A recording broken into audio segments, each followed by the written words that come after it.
Yo, what up, y'all? It's your boy Sid Linus checking in once again. This is Virtue.News Sports, and we coming back with our NFL Week 8 recap. We're going to talk about the games. You know, in the preview, we always tell you what games we're going to keep an eye on.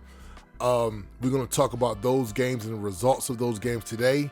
We're also going to give you our top 5 MVP rankings so far in the season, and then we're going to examine a little bit of Myles Garrett. You know what I'm saying, was very ticked off, to say the least, this week. So we're going to examine him and what's going on with the Cleveland Browns, and we're also going to talk about the Broncos because we don't talk about them enough. We're going to talk about the Broncos, Bo Nix, and see if they're real contenders in the AFC. We record this every single week. We record this show, the recap and the preview. We do 2 shows a week. We record them live in the Fanbase app.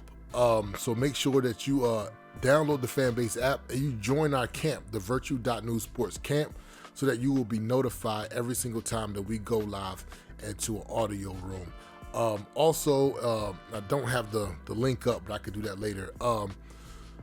This show is sponsored by Virtue.News, which is a great online publication. So make sure that you always go to Virtue.News for all of your news needs and to just stay up to date on what's going on in the world. Right now, I got my cousin Rodney Ricks with me on this, and we're going to go ahead and just tackle a whole bunch of football news and have a little bit of fun. All right, so the first game was a Thursday night game that we were going to talk about, and that game was the Minnesota Vikings versus the Chargers. The Los Angeles Chargers ended up winning 37-10. Carson Wentz, 15 for 27, 1 touchdown, 1 pick. Justin Herbert, 18 for 25, 3 touchdowns, 1 pick. My idea of this game is that, the Chargers looked really good, and I'm so glad that the Chargers looked good because I think they deserve to look good, and this is what they actually need. You know, I'm sick and tired of hearing about the Los Angeles teams. Their fan base is so small that when other teams come there to play, that, you know, they cheer for the other team more than they cheer for the Chargers fan base. So I think it's really good when they can get on primetime TV and look really well. And plus, I'm a big fan of Jim Harbaugh, and I think he's doing something really good with his team. They are 5-3, and also these are wins that, and not saying that the Vikings are a very tough team right now. Defensively, they you know, they got Brian Flores, so they are right defensively, but these are games Justin Herbert has to get, you know what I'm saying? And it's for all of the praise that he gets as a quarterback, these are wins he has to get, and also, he needs a playoff win, but especially when they play on primetime television, he needs to get those wins. I think this game was really par for the course. I expected Chargers to win. I don't expect anything to happen with the Vikings until they get J.J. McCarthy back. Hopefully they get him back because Carson Wentz is having season-ending surgery. If I'm not mistaken, is either on his elbow or on his shoulder. So J.J. McCarthy, he's next up. And the weird thing is that on the sideline, I saw J.J. McCarthy jumping up and, you know what I'm saying, doing first down gestures. I'm like, yo, bro, if you can move that well, you need to be in the game. But I think they were trying to just hold him out as long as they could. Excuse me. There's a lot you can learn from the sideline as well. And even though he missed his whole rookie season, you know, maybe he could have came back earlier, maybe he couldn't have, but I'm happy that I'm pretty sure he's going to be back as the starter this week coming up, and that we'll be able to see the Vikings move forward. I think even with Carson Wentz as a quarterback, is very stagnant. You know what I'm saying? Even if J.J. McCarthy doesn't play well, at least you're working towards something. So that's what I got for that game. Rodney, what did you have for this game? Pretty much like you said, par for the course. I expected the Chargers to win the game. I hate to say this because he's such a great guy, but Carson Wentz's career has been over for quite a few years now. I agree. I mean, I hate to say it, man. Like, I would love to go out and have a meal with Carson Wentz. Like, I think he's just a great individual, but football wise, he has not been able to produce, man. I mean, you know what? I'm not gonna. There's a lot that I could say about him and that situation, but yeah, the Chargers have a good team. I think they've got a lot of talent. I think they lack discipline in key areas, and I think that's their main issue. But Harbaugh, great coach. I think Herbert has a lot of potential, and I think he will continue to develop into what he should be. But again, no surprises Thursday night. I think what was supposed to happen is what happened. Oh! I will say this though about the JJ McCarthy. You said that he can move that well. Did you see that, guy? Yeah. See, I'm gonna tell you what I think that's about. I think that's him trying to be that infectious team guy. Yeah. I think he's trying to show enthusiasm and just be. You know what, Russell Wilson Jr. Yeah. That's what JJ McCarthy is. Yeah. I can see that. Yes. For sure. Yep. All right, let's go. Let's move over to the Bills game. The Bills came back after a bye. They played the Panthers, and this game was I'm not gonna say it was over before it started because I mean, let me look. Yeah, the first quarter was 3-0. Yeah, so this game got off to a slow start, but when it got going, it was a wrap. Bills ended up winning 40-9. The Carolina Panthers did play this game. They were on a 3-game win streak. They did play this game without Bryce Young. Andy Dalton did come in and play. Andy Dalton was 16 for 24, 1 pick. Josh Allen 12 for 19, 1 touchdown. And it seems like with Josh Allen, they didn't need to do much. I mean, the defense got a touchdown with an interception. James Cook, 19 carries for 216 yards, 2 touchdowns.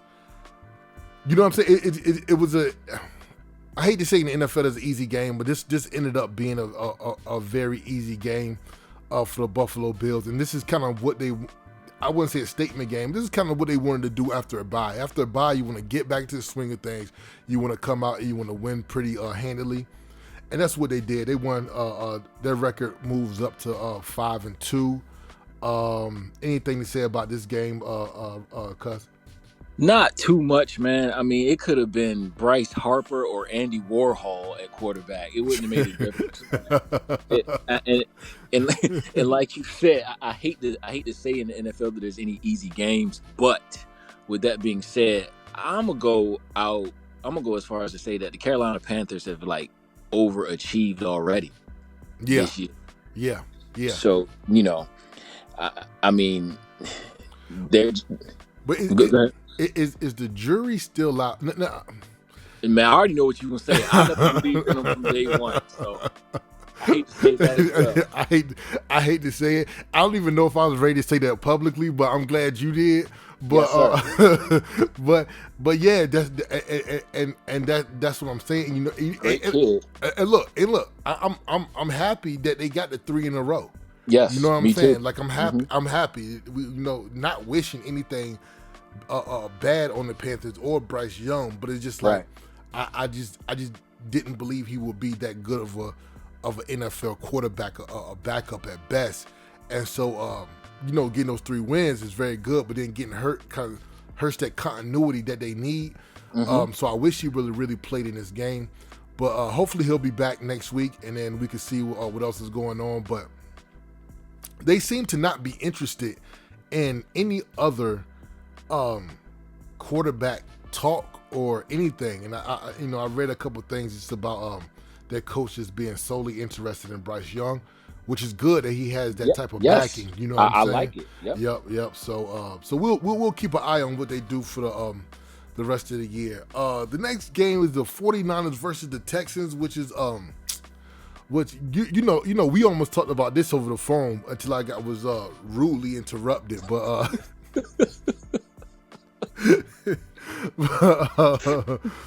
I was watching this game before I went to the pumpkin patch this weekend, and I'm gonna tell you what, man. And I'm a 49. I tell y'all every week, but I'm a 49ers fan. Y'all already know. You know what I'm saying? I'm a 49ers fan. This was the perfect storm of a game for us to get our butts kicked. And the reason why I say that is because our pass rush is horrible right now. It's so bad that we have to go get Hendrickson from the Bengals. They're talking about he's the number one guy on the board that might be traded. We got to go get him because they keep dangling that carrot, and I'm sick of it. And I hate to cut you off, but that was supposed to be our offseason. When I say our, to the people out there, I'm talking about the Washington Commanders. That was supposed to be our defensive end, but the carrot kept the Bengals. If y'all make that happen, I'll just and look. I already and again, forgive me for cutting you off, but continue with what you're saying after I say this little point. If y'all get that done, which is possible, y'all's front office is a beast, and y'all have a good front office, so y'all will be one to get it done. So I wouldn't be surprised if y'all are able to get it done. But the Bengals, they got a lot of malarkey going on up there in that front office, man. Yeah, and I mean, there's the and you know, just I mean, to even segue into that is like, I feel like any two teams that trade in the same division during the season, something wrong with them. You know what I'm saying? So I don't care if you're getting Joe Flacco or not. You know what I'm saying? You still, you know what I'm saying? You still mingling with somebody in your division. You know what I'm saying? But we need what they call nowadays an edge rusher. We definitely need edge. You know what I'm saying? And it's like so we gave C.J. Stroud all day to throw the ball, and so no pressure on C.J. Stroud at all from us.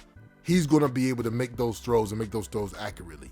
And then when you talk about our offense got off to such a slow start. I don't think we got a first down in the first quarter.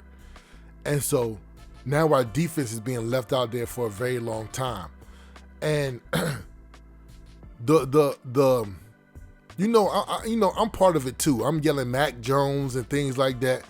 I'm tired of it now. Like let's go ahead and get Brock Purdy back because Mac Jones can't extend plays. So if the play don't develop right, it's a wrap on the play. You know what I'm saying? Ain't that Absolutely. You can do. Brock Purdy can extend plays. So, and don't get me wrong, had a great touchdown throw to George Kittle and one to Tonjes. It's funny how you pronounce that guy's name. Mm-hmm. But, he can ball too. Yeah, absolutely. I don't think. I mean, if Kittle's there, I don't think he's gonna be around for long because somebody gonna throw some money at him. Yeah, absolutely. But yeah, so it's just our offense did not play good, and the Texans played great on both sides of the ball. Their defense is still a pretty good defense, and you got DeMeco Ryans over there, who is a part of our family tree as well. So, they definitely circled this game on their calendars. So did we, but they just came out here and they just beat us. The fact of the matter is that it was just a perfect storm.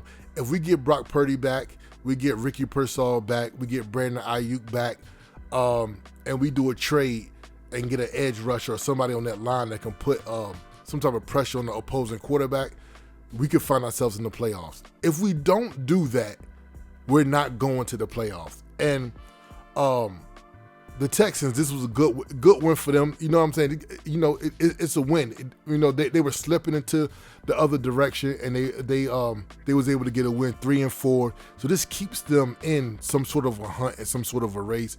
So proud of C.J. Stroud and the Texans. So what do you got, Rodney? I'm upset with the 49ers, to be quite honest with you, because for DeMeco Ryans to come from that organization, come from the San Francisco 49ers, I felt like Kyle Shanahan should have known how to combat that defense. He saw it every day.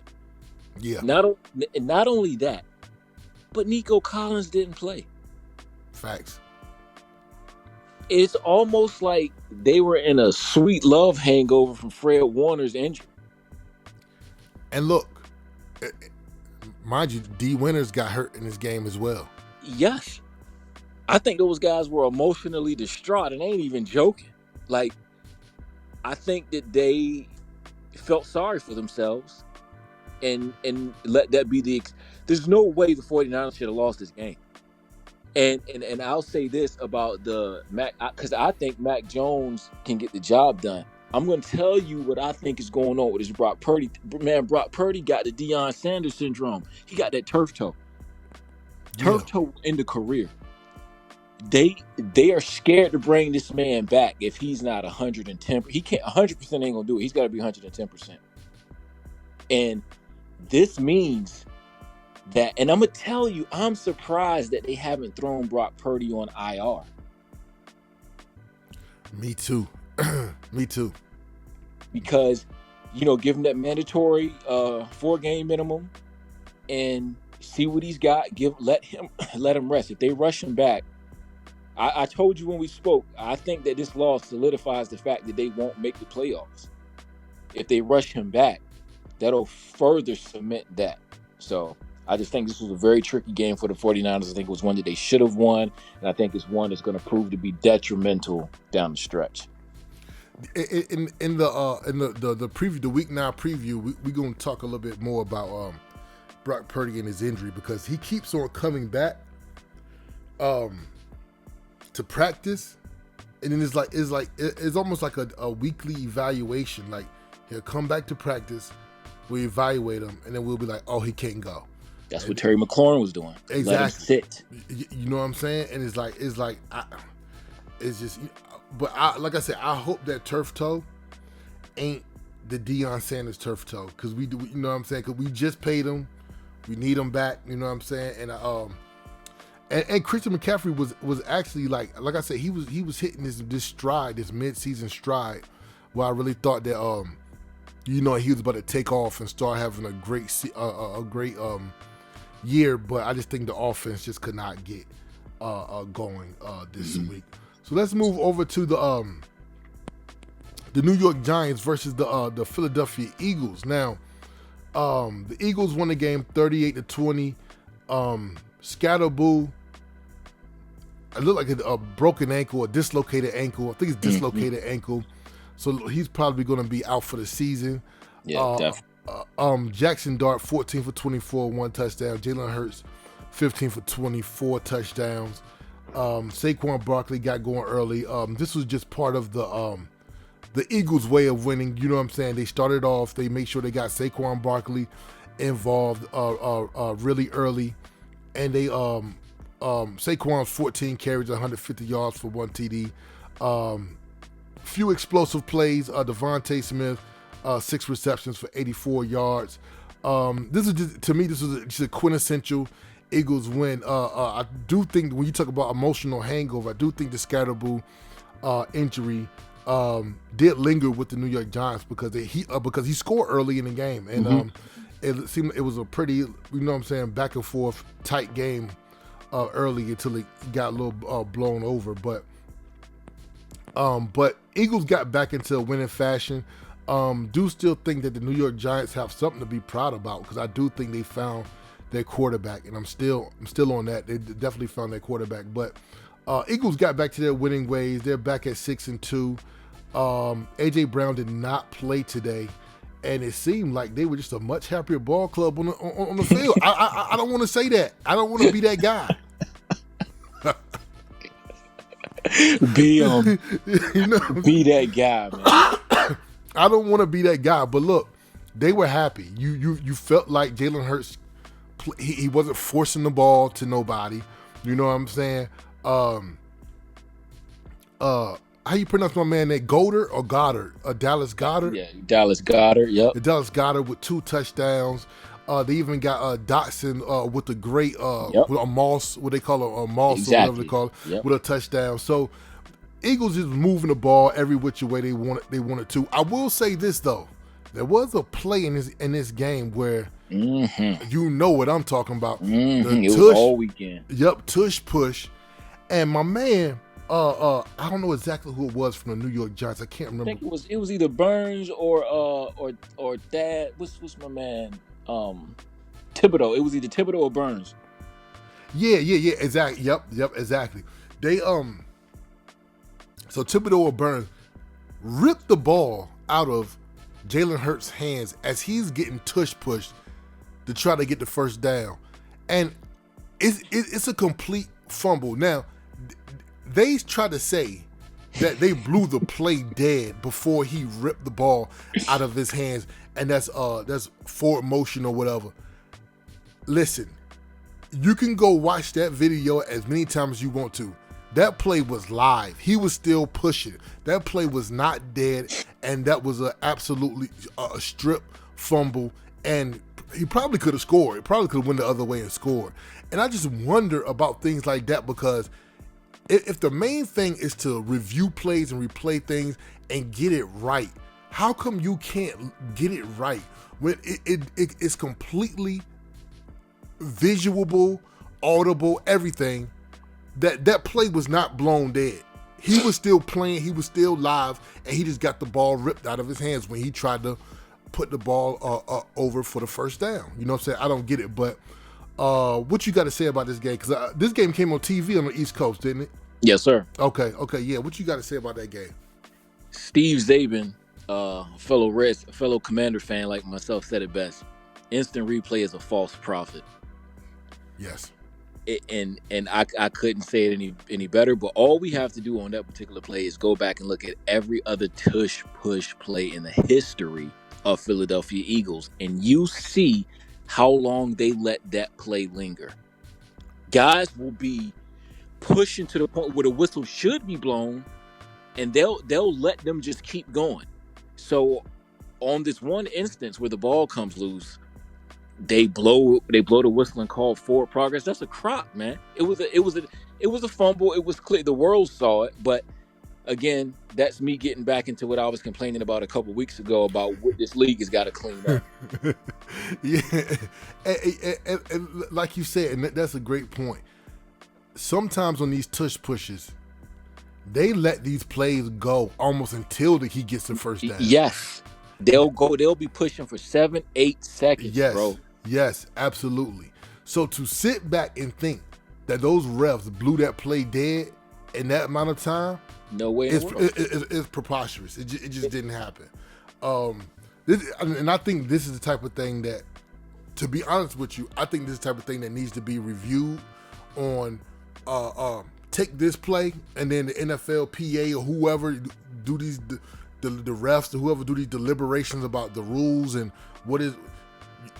If you're going to allow the tush push, then bring this video into that room, and then let's talk about it, because it needs to be uniform. You know what I'm saying? Don't let the play go just until they get a first down, and then not let the play go when they get stripped. It just don't make no sense. But you know what I'm saying?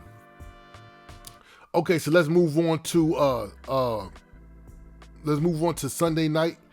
And I didn't pull up the stats for Monday night. I just realized that, but we'll talk about that anyway. So Sunday night, Green Bay Packers played against the Steelers.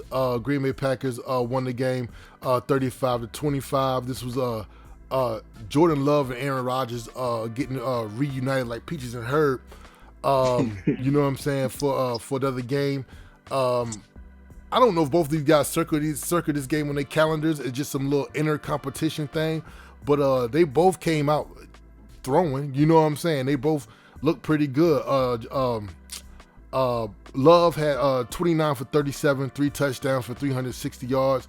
Rodgers 24 for 36, 2 touchdowns, 219 yards. I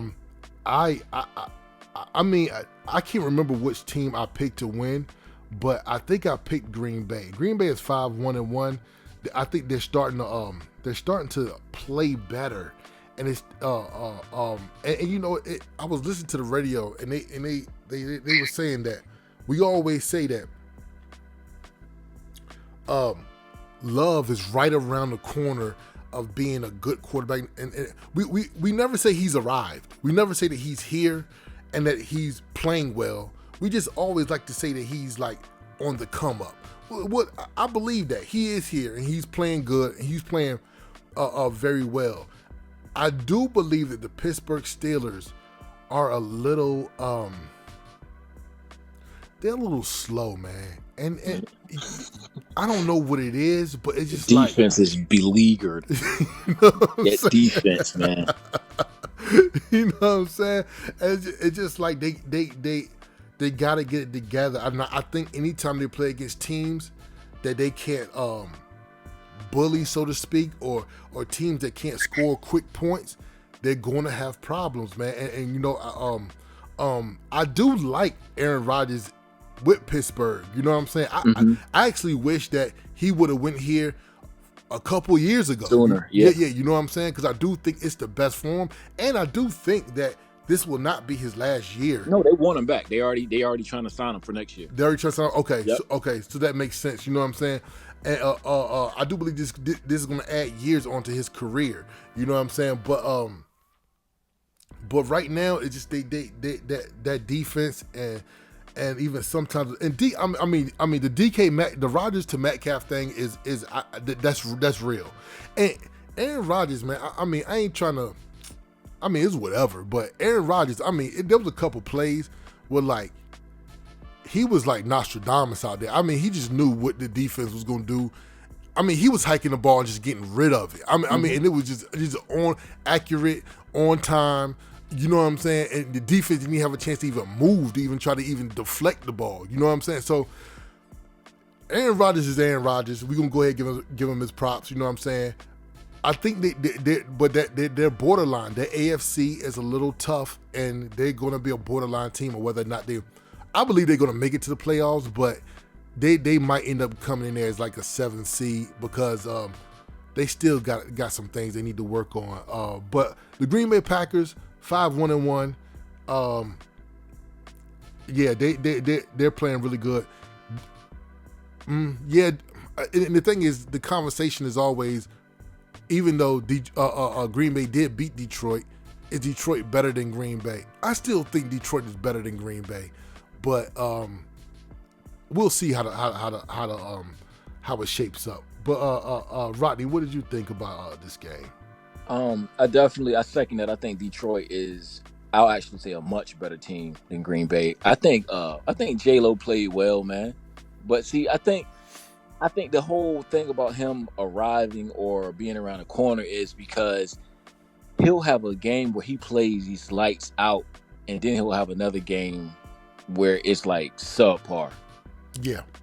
And so I would use the word consistent, but like lack of consistency. But I think he's consistent enough to say that he's a good quarterback. I do think he's a good quarterback, but like to the natural eye, Sunday night, and I hate to use this word because, you know, we're talking about talented human beings, but there was some, again, the word that I hate to use, there was some luck plays. Like J-Lo threw the ball up, man, and Tucker Kraft bailed him out several times Sunday night. That's true.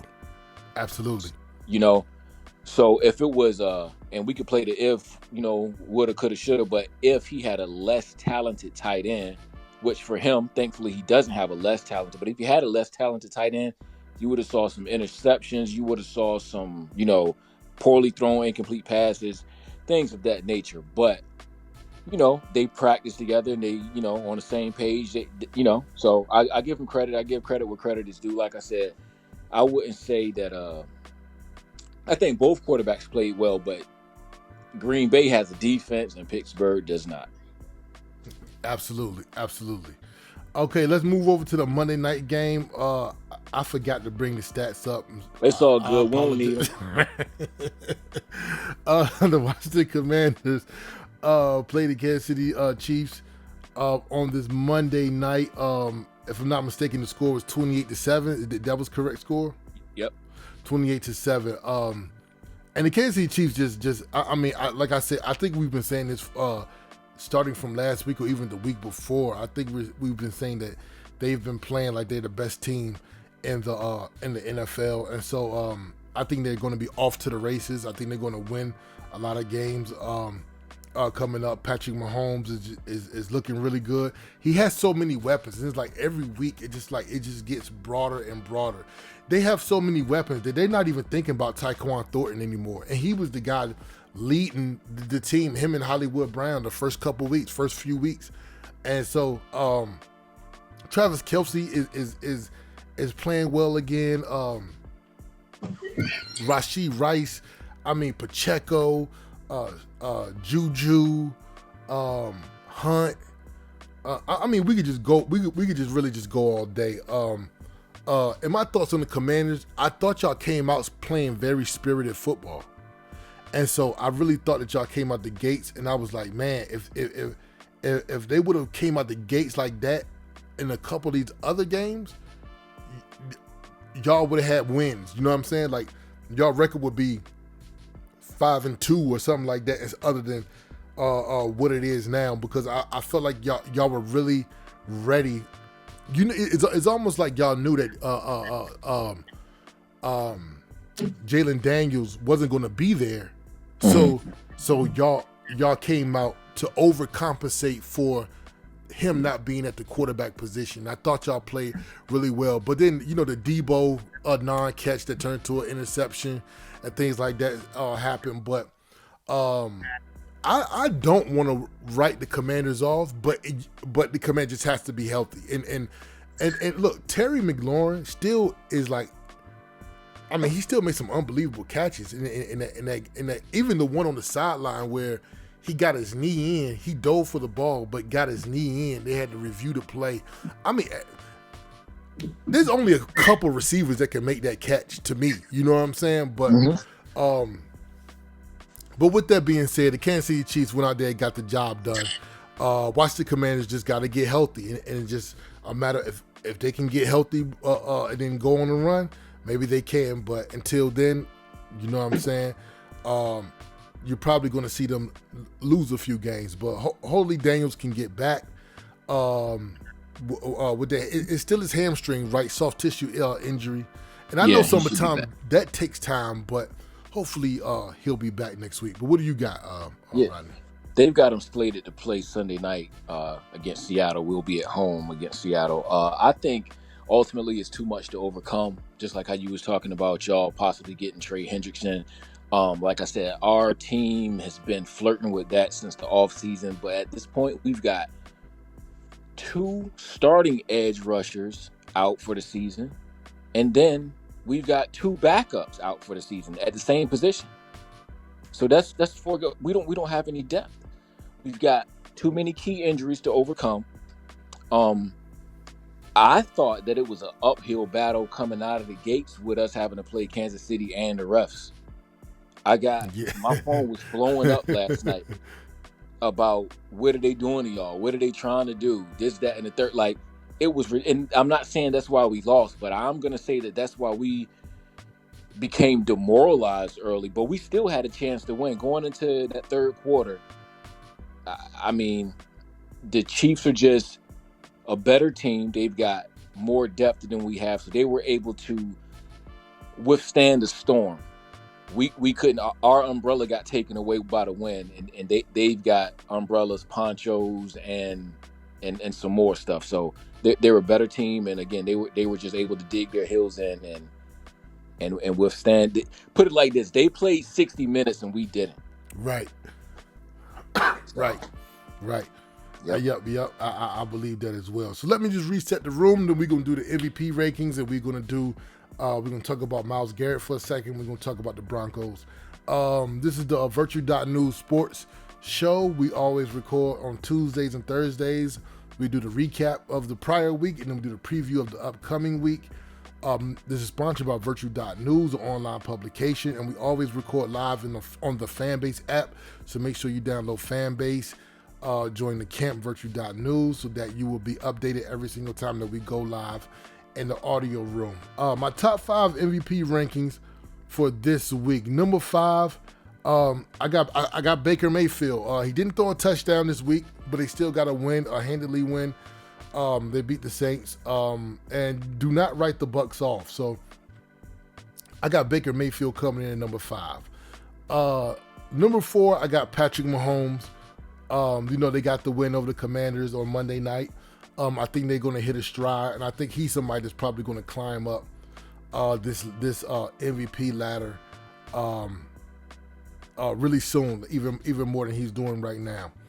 Number 3, I got Josh Allen. Josh Allen came back this week. They got a 40-9 win over the Carolina Panthers.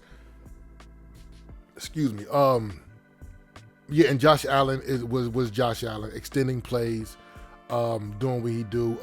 You know what I'm saying? I think as soon as he gets another win over tougher competition, we might see him go up this MVP race as well. But with the Bills being 6-2, I still got Josh Allen at number 3. Number 2, I got Jalen Hurts. Playing the Eagles' way, they're 6-2. Seemed like without A.J. Brown, he was out there just throwing the ball, doing whatever he want to do, 4 touchdowns. And when they play that run first and their defense can hold up, they can beat teams easily. So Jalen Hurts, I got him at number 2. And then at number 1, I got Jonathan Taylor. I mean, what else do we say about the Colts? They don't just have the best record. They're probably the best team in football right now. Only other team that I think could probably beat them, maybe right now from the AFC, is the Chiefs. But other than that, I think he's having an MVP season, and maybe he's having maybe he has a better argument so far this year to the MVP race as Saquon had last year. But that's my top 5 MVP rankings.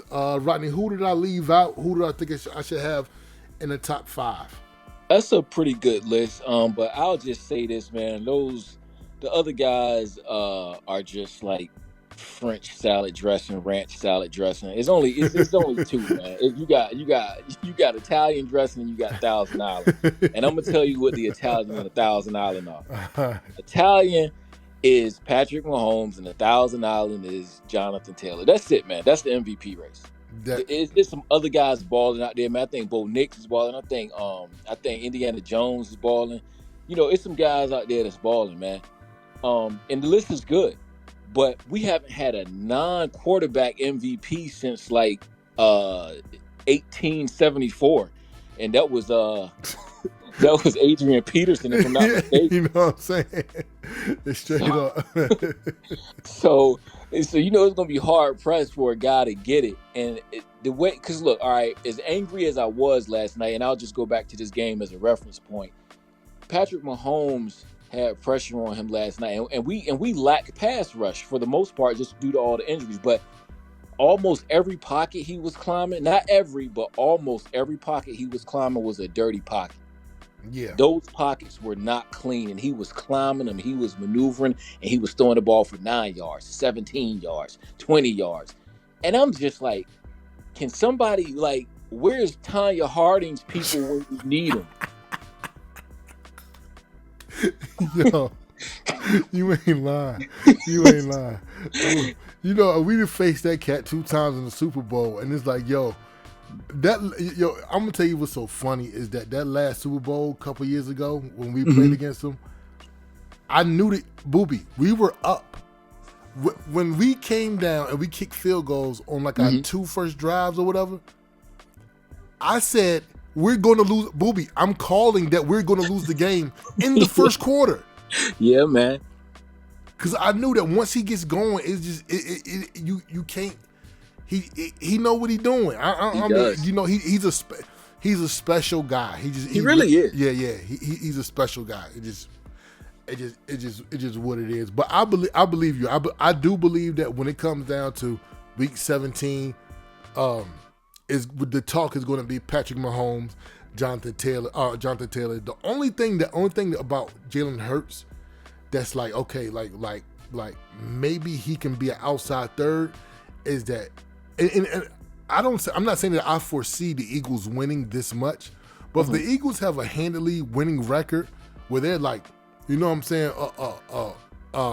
15-2, or you know what I'm saying, or 14-3 or something like that, I believe that his stats, even though some of his touchdowns has been little flicks or whatever, but you know, his stats not turning the ball over and them winning in that Eagles way, it's going to look really good on paper. You know what I'm saying? So look, check it. You're right. I'm gonna tell you the only reason I will combat that is Jalen Hurts can have a game where he completes 9 of 14 passes and the Eagles can win handily. Yeah, that's true. Yeah, that's true. And that does call in question the valuable part. You know what I'm saying? Yes. Yep. And see, Yes. and that's the argument that a lot of people make, and is that you know what I'm saying? How valuable is he as a quarterback to this team if he can win with them passing 9 times or Right. 20 times? You know what I'm saying? Right. Or you know what I'm saying? Because a lot of these other guys, in order for them to win, they got to pass way more than that. They are more of a big focal point of Yes, sir. of their team. You know what I'm saying? But Mm-hmm. you know what I'm saying? He's like a you know, they said Terry Bradshaw was the same way. Like back in the day, Terry Bradshaw only passed the ball 10 to 14 times a game. You know what I'm And that's a saying? good comparison. That's a very good comparison because you and I both know that Pittsburgh Steelers team needed Terry Bradshaw, just like this Mm-hmm. Eagles team needs Jalen. They need Jalen Hurts, Yep. but he's kind of a victim of the team's success, if you will. Yes. So, Absolutely. Yep. but I would rather have that problem than be crowned the MVP every year. So, Me too. Me too. mhm. Absolutely. Okay, let's go ahead. Let's talk about Myles Garrett real quick. Myles Garrett got 5 sacks. I think did he tie Reggie? He tied Reggie White, right? Or yeah, I think he tied Reggie White. I believe so. Yeah, tied Reggie White. Number 1 in the league right now, 10 sacks. Got 5 sacks last game, and he was really ticked off. And I guess he said he would trade a 5-sack game for a win, for the Cleveland Browns. And Myles Garrett was all but out of there in Cleveland. You know what I'm saying? He was making really strong demands. Wanted to win, wanted to play for a Super Bowl caliber team. And then all of a sudden he signed a contract extension. And, you know, he said there were promises that they were going to do better with trying to find a quarterback and things of that nature. So Garrett signed a 4-year extension worth $160 million, averaging $40 million per year. The extension runs through 2030 NFL season. $123.5 million guaranteed, and it made him. It was at the time. I think Michael Parsons has eclipsed this, but at the time it was the highest paid non-quarterback deal in the history of the NFL. Mhm. Does Myles Garrett have a right to be ticked off at the Cleveland Browns and what's going on there? Them having a great defense, but their offense can't move the ball. And so it looks like he's ticked off that the offense is not doing a great job on their side of the ball. And a lot of people are saying he put himself in this position. That money still spends, so spend the money and play hard on defense. And this is what your career is going to look like. You know what I'm saying? Or should we look at it from the standpoint of maybe he wanted to be in Cleveland, maybe he didn't want to move, maybe he just wanted to put pressure on the Cleveland front office to do a better job and find a quarterback. Maybe he could be upset because Dylan Gabriel is still in there and they're not playing Shador. I mean, I don't know how Shador looks in practice. I don't know what they see him, but what do you think? How should we look at this Myles Garrett situation in Cleveland? I think who was that movie back in? I want to say it was the '90s, the late '90s. Was it Chris Tucker and Charlie Sheen? Yeah, that was what was that? It was Money all Talks. About the Benjamins or something? Money Train? Money Talks. Oh, Money Talks. Okay, don't get me the line. I said All About the Benjamins. Hey, look, that applies too. Yeah. Ice Cube and Mike Epps. It applies. All About the Benjamins. Money Talks. All About the Benjamins. Yep. What else? What other money movies? Yeah. That man was so angry and his mind was made up and he wanted out of Cleveland and that money started talking. Yep. And so he stayed. And look, I'm not criticizing him for his decision. He knows what's best for him, I would think. But that's what he chose. Yep. I mean, the Cleveland Browns are the Cleveland Browns. I mean, Bernie Kosar and Ernest Bonner are not walking through that door. Oh my goodness. Webster man. Slaughter is not running any routes out there. Oh man, the good old Cleveland Browns. Boy. Yes, sir. And what was my other man, the running back, Kelvin Mack? Like they're not there. They're not there, Myles. You're there, and you have what you have. It's just like getting dealt. Where you around that table playing poker, you playing tump, you playing spades, whatever. You get dealt the hand. Yep. and he had a chance. He had a chance to enter a whole nother card game and get a whole nother hand, but he decided to stay at that blackjack table and play Russian roulette. Oh goodness. Oh man. So he'll be just fine. Oh man. He'll be fine. Yeah, I tell people, I said, do that money. You know, it reminds me of people be like, and people be like, yo, yeah, if Trump do another stimulus, I ain't taking that money. Do the money spend? Exactly. Is the money still green? If the money's still green, man, just play hard, man, and just spend that money, because that's a trade-off, man. That's it. That's a trade-off. You know, he knows that organization more than anybody else. Like, he knows it better than us. He knows it. Yeah, you know what I'm saying? So, and I mean, just think about how many quarterbacks they done been through since he been there. Man. You know what I'm saying? We can go all the way back. I mean, Tyrod, Baker, who else, man? It's been so many guys that you really forget, like, seriously. Yeah, you know what I'm saying? So it's just that, and Stefanski is dead set on keeping Dylan Gabriel at quarterback. And the only thing I would say to that is that Mike Stefanski, if you're going to keep Dylan Gabriel at quarterback, and that's your choice, you need to start drawing up some plays where he's throwing the ball down the field more. I think the Browns, because I listen to a lot of the Browns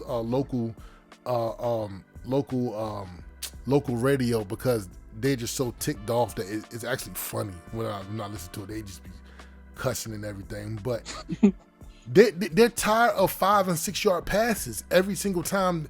You know what I'm saying? Like either Dylan Gabriel can throw the ball 20 yards or he can't.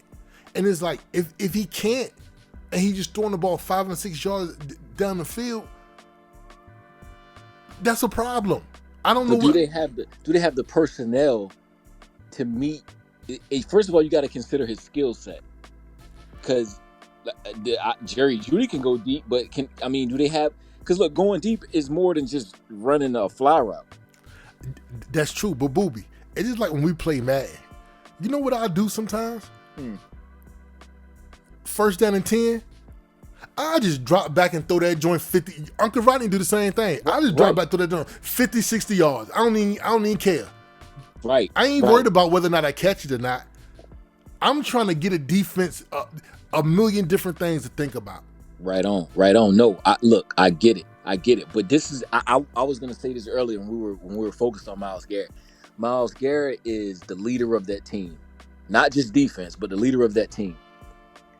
I think that if Shedeur was setting the world on fire in practice, he would be chirping about Shedeur getting in there, and he's not.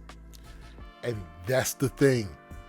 I thought about that. I've been thinking about that for the past couple weeks, and that's the thing that is perplexing about this situation. And look.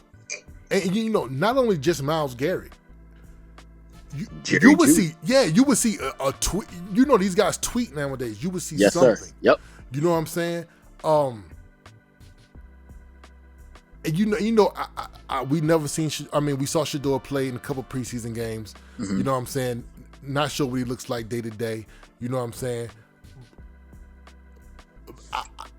From what I'm looking at. And just being like, okay, looking at Dylan Gabriel, looking at him play, you know what I'm saying? I want to see somebody else.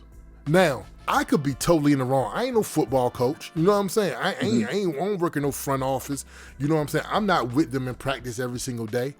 But I think when you have a guy like Shedeur as a third string, who is rated high, and people of the fan base are saying, yo, how did he fall that far, or whatever, you know what I'm saying? Whether or not they believe he was blackballed or whatever, or believe that his talents is way better than where he fell to, it puts Dylan Gabriel and Mike Stefanski in a very bad situation when they have a guy they drafted in the 3rd round play and doesn't play well, and they're still losing games, and the fans and the local radio and everybody is like, yo, get him out of there. You know what I'm saying? And it's like, how do you juggle the two? You don't want to just throw your third round QB, because that's demoralizing for a third round QB to be drafted, be put in there for 4 games and be like, all right, that's enough sample size. We saw what we needed to see. Now let's get Shador in here. Let's get Shador in here and see what he can do. But also, this is the NFL, and it's like, if you don't play well and you keep losing, and we can't call plays that's 20 yards down the field, then, I mean, maybe at some point we got to throw Shador in here and just see what he got. And if he don't got it, then he just don't got it. But see, that's the thing though. Said like, if you listen to Cleveland radio yesterday, right? Yeah. And then you go back in the archives and you play a Tuesday afternoon radio conversation in Cleveland about the Cleveland Browns from 10 years ago, you gonna think it's the same joint. Same thing. Like, oh, this just came on 15 minutes ago. No, that's true. That's absolutely true. But see, and look, and you know what I'm saying? That's 100%.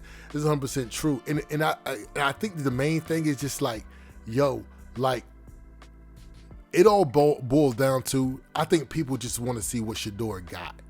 You know what I'm saying? And you know what I'm saying? His last name is Sanders. So people just want to see what he got. And I think, I'm not going to put it on people. I think a lot of fans will be like, oh, he don't got what we thought he had. Or you gave him a chance, he stunk it up.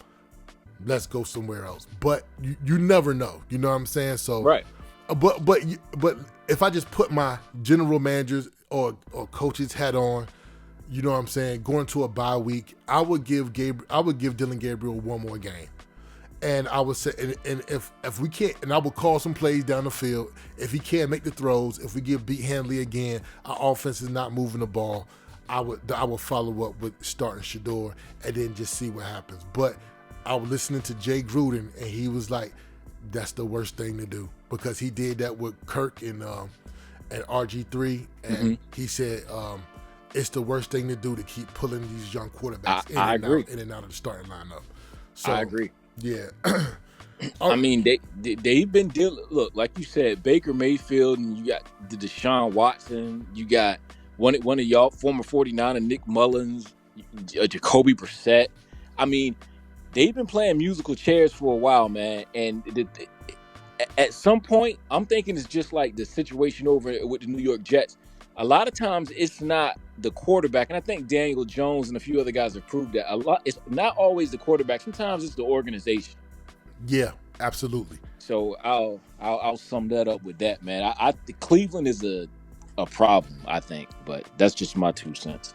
I know, and I'm like, yo, my grandfather been a Cleveland Browns fan for ages, booby. I seriously think since I've been watching football, they've been to the playoffs like 3 times. That sounds about right. Yeah, you know what I'm saying? Like, I think they went one time with Baker. They went one time with dang, who was the guy? I don't know if it was Colt McCoy or Caveman. They went with somebody. And then I think they went with Kelly Holcomb, I believe. Kelly Holcomb. That's exactly who it was. You pulled that out, man. You a savant. You are.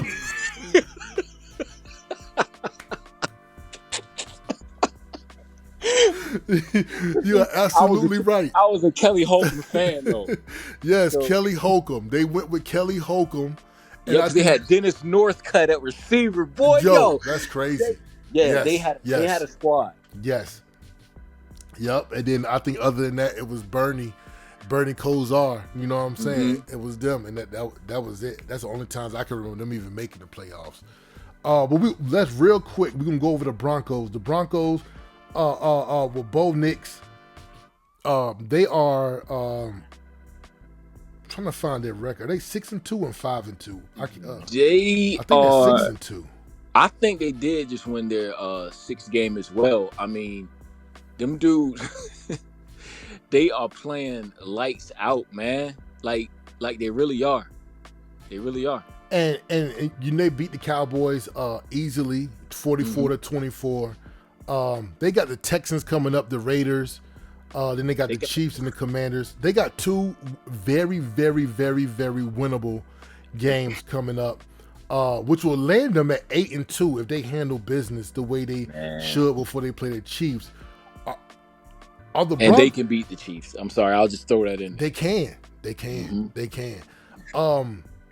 What do you think about the Broncos? What do you think about Bo Nix? Do you think that Bo Nix, I wouldn't necessarily say MVP conversation, but I would say, hey, if we had that 2024 draft over again, where would he go?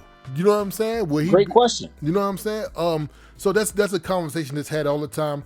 I do think the Broncos are real. I do think the Broncos are not only just going to make the playoffs, but it could actually get a win in the playoffs. And I think they have laid. This is what you want to have when you bring in a coach who could turn a team around. And not only that, you got your coach, you got your quarterback, you got your defense in place. And I think this team and the Patriots team kind of mirroring each other with young quarterbacks, very tough teams, and I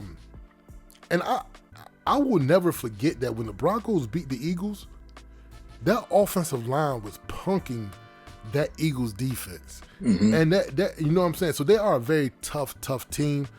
So I do believe they're going to be a playoff team. I'm not saying AFC championship, but I think they're going to go to the playoffs and maybe get a win, maybe not, but they're going to be a top 17 in the AFC. What do you see?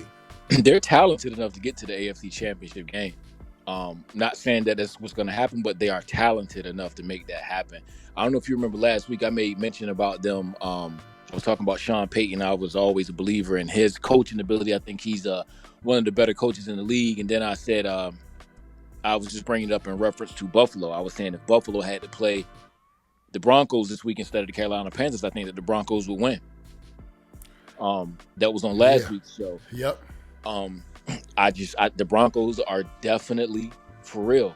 I think they've won like 9 straight games at home. Of course, everybody knows it's always mile high going up there. You know, it's hard to play out there, but they are playing inspired football. But I'm gonna tell you what they got to worry about right now. Patrick Surtain Jr. is going to IR. Okay. And he's the closest thing to a shutdown cornerback, I'd say, in today's league. And quarterbacks are throwing to that Moss kid, the other cornerback. They're throwing to him probably 90% of the time. So if they don't have that next man up mentality, and even if they do, if somebody can't give them half of what Pat Surtain Jr. has been able to do, it's gonna show up. I mean, the front line and the linebackers, they can compensate and you know, plug a few of those holes and not give the opposing quarterback time. But that's gonna be a problem playing the team like the Chiefs. I'm hoping it's a problem playing us because we got to play them in a few weeks. And I think, and again, so Pat Surtain, that IR list, you got a minimum of 4 games. So that Chiefs game and the Commanders game, he'll be out for. So that's going to be big for the Denver Broncos. We're gonna highlight. Let's go ahead. I mean, even though the Broncos and Texans, we'll go ahead and highlight that game next week, and just you know what I'm saying, just monitor, you know what I'm saying, exactly what goes on in that game.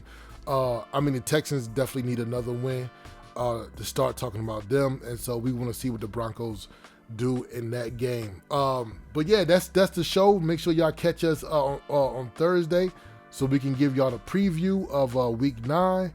Yes, and another great show, cousin. You know, you seen some people pop in the room. You see? Oh yeah, yes sir. Yes, sir.